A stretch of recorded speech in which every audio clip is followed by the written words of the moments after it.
Okay, welcome students once again. Up till now we have discussed regarding with hydrocarbons. But before to enter the study of hydrocarbons, we have to study the basics or fundamentals of organic chemistry. So which are those? First one is a bond. So what is meant by bond? Bond is a force of attraction between two atoms. Bond is force of attraction between two atoms. Okay, the atoms may be same or different. Now the next point is bond fission. So what is bond fission? आता bond म्हणजे काय तर दोन atom मध्ये असणारा force of attraction. मग ते दोन ॲटॉम सारखे असतील किंवा वेगवेगळे असतील, दॅट डझंट मॅटर. ओके, त्यानंतर बॉन्ड फिशन. आता बॉन्ड फिशन याचा अर्थ काय की बॉन्ड वेगवेगळा होणे. बॉन्डच्या बाबतीत तुम्ही आतापर्यंत शिकलेला आहात की आयोनिक बॉन्ड असतो, त्याच्यानंतर कोव्हॅलेंट बॉन्ड असतो, कोऑर्डिनेट बॉन्ड असतो. या पद्धतीचे बॉन्ड तुम्ही मागच्या वर्षीच्या किंवा त्याच्या मागच्या वर्षीच्या इयत्तेमध्ये पाहिलेले. बॉन्ड फिशन हा काय प्रकार आहे? फिशन म्हणजे ब्रेक होणे, म्हणजे क्लिवेज होणे. क्लिवेज होणे किंवा फिशन होणे दोन्ही सारखे. मग बॉन्ड फिशन किंवा बॉन्ड क्लिवेज म्हणजे काय तर ब्रेकिंग ऑफ बॉन्ड और cleavage of bond. The bond between two atom is cleaved. दोन ॲटॉम मध्ये असणारा बॉन्ड तुटणे याला बॉन्ड फिशन असं म्हणायचं. मग ते कशा पद्धतीने होऊ शकतं? एक आहे होमोलायटिक फिशन आणि दुसरा आहे हेटेरोलायटिक फिशन.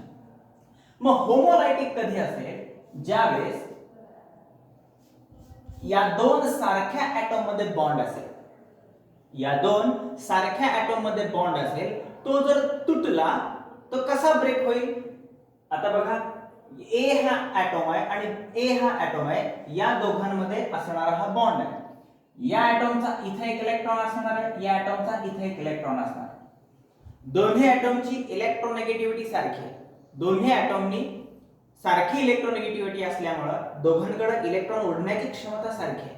मग ए हा काय करेल? स्वतःकडे ओढून घेईल, हा ए स्वतःकडे ओढून घेईल. म्हणजे हा बॉन्ड स्ट्रॉंग असेल का वीक असेल? तर हा बॉन्ड वीक असेल. का वीक असेल? कारण दोघांची इलेक्ट्रोनेगेटिव्हिटी सारखी आहे. आणि म्हणून सनलाइट जरी याच्यावरती पडली, एचनीओ लाईट जरी याच्यावरती पडली, सनलाइट जर याच्यावरती पडली तर हा बॉन्ड ब्रेक होईल, क्लीव्ह होईल. कसा क्लीव्ह होईल? हा ए त्याचा इलेक्ट्रॉन घेईल आणि हा ए त्याचा इलेक्ट्रॉन घेईल. आणि याच्यामध्ये ए रॅडिकल प्लस ए रॅडिकल असे दोन रॅडिकल तयार होतील. आपल्याला उदाहरण बघता येईल क्लोरीनचं, Cl2 म्हणजेच आपण असं लिहूया Cl आणि Cl. आपल्याला माहिती आहे क्लोरीन हा इलेक्ट्रोनेगेटिव्ह हॅलोजन आहे. हॅलोजन हे इलेक्ट्रोनेगेटिव्ह आहे आणि इलेक्ट्रोनेगेटिव्ह ॲटॉमची कॅरेक्टरिस्टिक प्रॉपर्टी काय असते? It pools electron towards itself. स्वतःकडे इलेक्ट्रॉन खेचून घेण्याची क्षमता जास्त आहे. मग इथला एक इलेक्ट्रॉन आणि या क्लोरीनचा इथला एक इलेक्ट्रॉन हे दोन्ही ओढण्याचा प्रयत्न करतील आणि ओढण्याच्या प्रयत्नामुळे हा बॉन्ड वीक होईल. मग सनलाइट जरी याच्यावरती पडली तरी लगेच हा एक इलेक्ट्रॉन ओढेल आणि हा एक इलेक्ट्रॉन ओढेल. आणि म्हणून आपण chlorine radical plus chlorine radical ही जी प्रोसेस आहे फिशन होण्याची, बॉन्ड ब्रेकिंग होण्याची, याला म्हणायचं होमोलायटिक फिशन. होमो म्हणजे सारख्या ॲटॉम मध्ये असणारा, lytic in the sense lysis. Lysis याचा अर्थ काय? ब्रेकिंग. म्हणून होमोलिसिस और होमोलायटिक फिशन. आता रिप्रेझेंटेशन जे आहे ते रिप्रेझेंटेशन आपण हाफ हेडेड एरोने दाखवले, बरोबर आहे. याला हाफ हेडेड म्हणायचं, म्हणजे एकच इलेक्ट्रॉन घेतलाय म्हणून. आणि जर हे असं असेल तर याला म्हणायचं डबल हेडेड एरो. म्हणजे बघा, हाफ हेडेड एरो आपण कधी म्हणणार? जर एकच एरो इथं असं दाखवलेला असेल तर, म्हणजे एकच इलेक्ट्रॉन घेतलाय म्हणून इथं आपण असं दाखवलंय, हा इलेक्ट्रॉन इथे आलाय, हा इलेक्ट्रॉन इथं आलाय.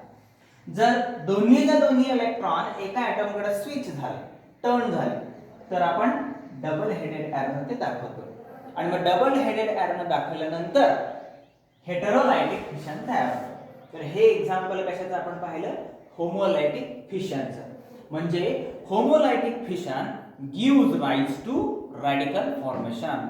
होमोलायटिक फिशननं रॅडिकल्स तयार होतात.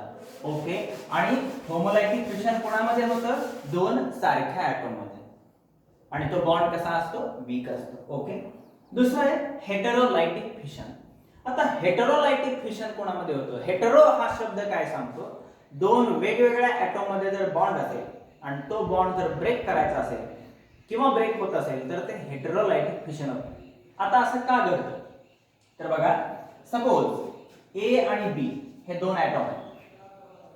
ए आणि बी यांच्यामध्ये तयार असणारा बॉन्ड जो आहे तो बॉन्ड आपल्याला क्लीव्ह करायचा, ब्रेक करायचा, त्याचं फिशन होतं. कसं फिशन होईल बघा, आता इथं दोन पॉसिबिलिटी आहेत.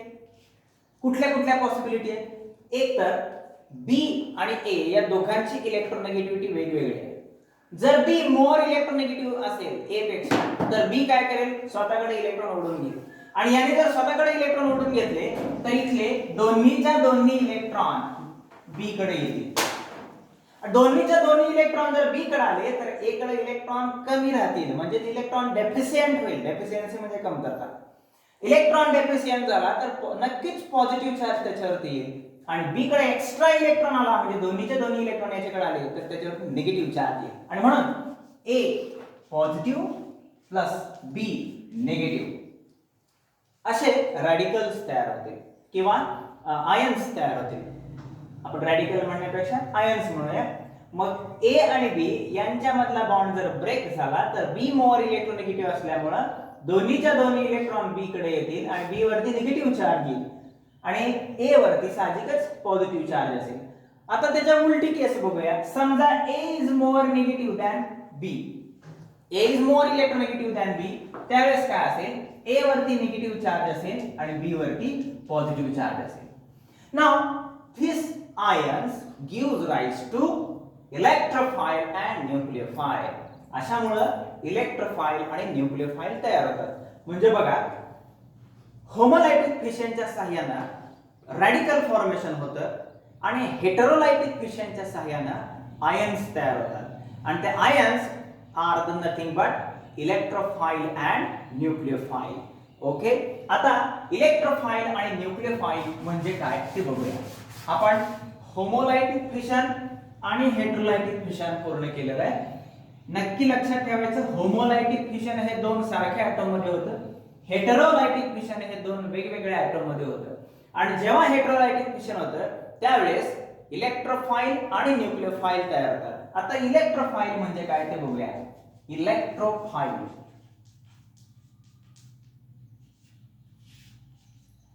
इलेक्ट्रो म्हणजे इलेक्ट्रॉन आणि फाइल फिलिक म्हणजे अट्रॅक्शन. जे इलेक्ट्रॉन कडे आकर्षित होतात त्यांना इलेक्ट्रोफाइल असं म्हणायचं. आपल्याला माहिती आहे इलेक्ट्रॉन वरती असणारा चार्ज कुठला आहे, निगेटिव्ह चार्ज. निगेटिव्ह चार्ज जर इलेक्ट्रॉन वरती असेल तर त्याच्याकडे अट्रॅक्शन कोणाचं होईल, पॉझिटिव्ह चार्ज. म्हणजे नक्कीच ज्या स्पेसिस वरती पॉझिटिव्ह चार्ज आहे त्याला इलेक्ट्रोफाइल असं म्हणायचं. किंवा सगळ्या अजून एक दुसऱ्या पद्धतीने सांगायचं म्हणलं तर इलेक्ट्रोफाइल म्हणजे इलेक्ट्रॉन लविंग, इलेक्ट्रॉन कडे अट्रॅक्ट होणारे. इलेक्ट्रॉन वरती निगेटिव्ह चार्ज असतो आणि मग त्याच्याकडे कोण अट्रॅक्ट होईल, साहजिकच पॉझिटिव्ह चार्ज वाले. म्हणजे ज्याच्यावरती पॉझिटिव्ह चार्ज आहे ते सगळे काय असतील, इलेक्ट्रोफाइल. उदाहरणार्थ कुठले कुठले इलेक्ट्रोफाइल आपल्याला सांगता येतील, CH3+ हा इलेक्ट्रोफाइल. दुसरा एक आपल्याला एक्झाम्पल, दुसरा इलेक्ट्रोफाइल नंतर न्यूक्लियोफाइल. न्यूक्लियोफाइल. आता न्यूक्लियोफाइल म्हणजे काय की न्यूक्लियस कडे अट्रॅक्ट होणार आहे. आपल्याला माहिती आहे न्यूक्लियो म्हणजे न्यूक्लियस आणि फाइल म्हणजे अट्रॅक्शन. तर न्यूक्लियस वरती असणारा चार्ज कुठला असतो, पॉझिटिव्ह. त्याच्याकडे कोणाचं अट्रॅक्शन होईल, निगेटिव्ह चार्जचं. म्हणजे न्यूक्लियोफाइल म्हणजे काय की न्यूक्लियस लविंग, न्यूक्लियस कडे अट्रॅक्ट होणारे, म्हणजे ज्याच्यावरती निगेटिव्ह चार्ज आहे ते सगळे न्यूक्लियोफाइल असतात. For example Cl-, Br-, I- हे सगळे काय आहे, न्यूक्लियोफाइल आहे. आणि इलेक्ट्रोफाइल NO2+, अजून एक सांगता येईल आपल्याला CH3+, हे सगळे काय आहे, इलेक्ट्रोफाइल. म्हणजे दोघांचा फरक लक्षात घ्या. इलेक्ट्रोफाइल म्हणजे इलेक्ट्रॉन कडे अट्रॅक्ट होणारे, न्यूक्लियोफाइल म्हणजे न्यूक्लियस कडे अट्रॅक्ट होणारे. अजून एक याच्या बाबतीत लक्षात काय ठेवता येईल आपल्याला, N nucleophile, N negative charge, म्हणजे ज्याच्यावरती नेगेटिव्ह चार्ज आहे ते न्यूक्लियोफाइल. N लक्षात राहू शकता आपल्याला.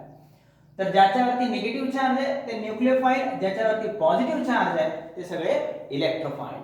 आणि म्हणून आपल्याला इलेक्ट्रोफाइल आणि न्यूक्लियोफाइल यांच्यामध्ये कंपॅरिझन करता येईल.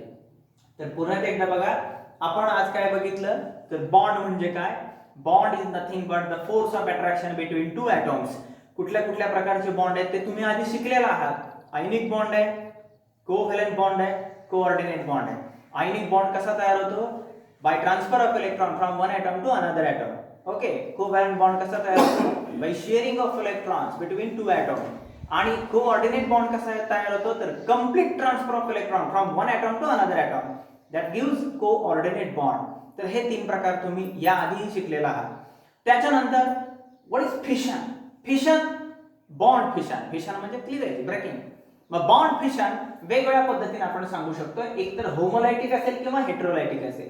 होमोलायटिक फिशन कुणामध्ये होतं? जर दोन सारख्या ॲटॉम मध्ये बॉन्ड तयार झाला आणि त्याचं जर ब्रेकिंग झालं तर एकतर दोन सारख्या ॲटॉम मध्ये असल्यामुळे तो बॉन्ड वीक असेल, त्याच्यावरती सनलाईट जरी पडली तरी तो लगेच ब्रेक होईल आणि दोन रॅडिकल्स आपल्याला तिथे मिळतील. त्याच्यानंतर हेटेरोलायटिक फिशन. हेटेरोलायटिक फिशन कोणामध्ये घडतं? दोन वेगवेगळ्या ॲटॉम मध्ये. आता दोन ॲटॉम जर वेगवेगळे असतील तर त्यांच्यामध्ये नक्कीच इलेक्ट्रोनेगेटिव्हिटी वेगवेगळी. मग दोघांची इलेक्ट्रोनेगेटिव्हिटी कशी आहे त्याच्यावरून कोण मोर इलेक्ट्रोनेगेटिव्ह आहे तो निगेटिव्ह चार्ज अक्वायर करेल. जो कमी इलेक्ट्रोनेगेटिव्ह असेल तो पॉझिटिव्ह चार्ज अक्वायर करेल. आणि पॉझिटिव्ह आणि निगेटिव्ह आयन्स तयार झाल्यामुळे तिथं इलेक्ट्रोफाइल आणि न्यूक्लियोफाइल तयार होतात. मग इलेक्ट्रोफाइल आणि न्यूक्लियोफाइल म्हणजे काय? तर electrophile electron loving, nucleophile nucleus like. Electrophile मध्ये इलेक्ट्रॉनकडे अट्रॅक्ट होणारे आयन्स म्हणजेच पॉझिटिव्हली चार्ज आयन्स. त्याचं उदाहरण आहे CH3 methyl cation, NO2+ nitronium ion.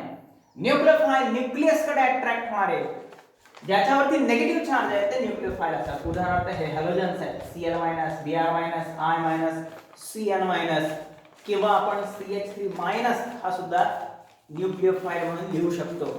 Okay. कारण ग्रिग्नार्ड रिएजंट मध्ये कार्बन वरती निगेटिव्ह चार्ज येतो आणि R- तयार होतो आणि म्हणून तोही आपण न्यूक्लियोफाइल मध्ये लिहू शकतो. तर या पद्धतीने बॉन्ड फिशन आणि त्या अनुषंगाने तयार होणारे रॅडिकल्स किंवा न्यूक्लियोफाइल, इलेक्ट्रोफाइल हे आपण आज पाहिलेले आहे. याच्या नंतरच्या व्हिडिओमध्ये आपण अजून काही बेसिक्स ऑर्गॅनिक केमिस्ट्री मधले जे आहेत ते बघूया आणि नंतर आपण हायड्रोकार्बन रन करूया. थँक्यू.